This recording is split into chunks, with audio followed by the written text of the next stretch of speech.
સાવલીના ખેતરમાંથી 64 વર્ષીય આધેડનો રહસ્યમય રીતે મૃતદેહ મળી આવતા ચકચાર મચી ગઈ છે, ત્યારે પોલીસે આ દિશામાં વધુ તપાસ હાથ ધરી છે. મળતી માહિતી અનુસાર મૃતકની ઓળખ રમણ રાઠોડિયા તરીકે થઈ છે.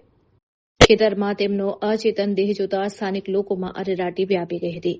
ખેતરમાંથી આધેડનો મૃતદેહ મળ્યો હોવાની ઘટનાની જાણ સ્થાનિક લોકો દ્વારા પોલીસને કરવામાં આવી હતી.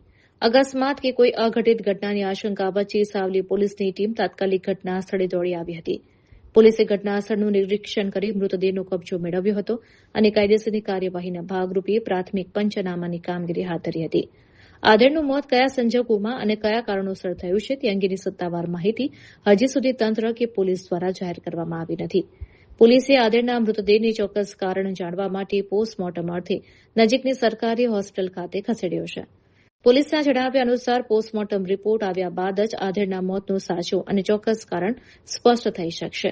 હાલમાં સાવલી પોલીસે અકસ્માત મોતનો ગુનો નોંધી સમગ્ર મામલે ઝીણવટભરી વધુ તપાસ હાથ ધરી છે.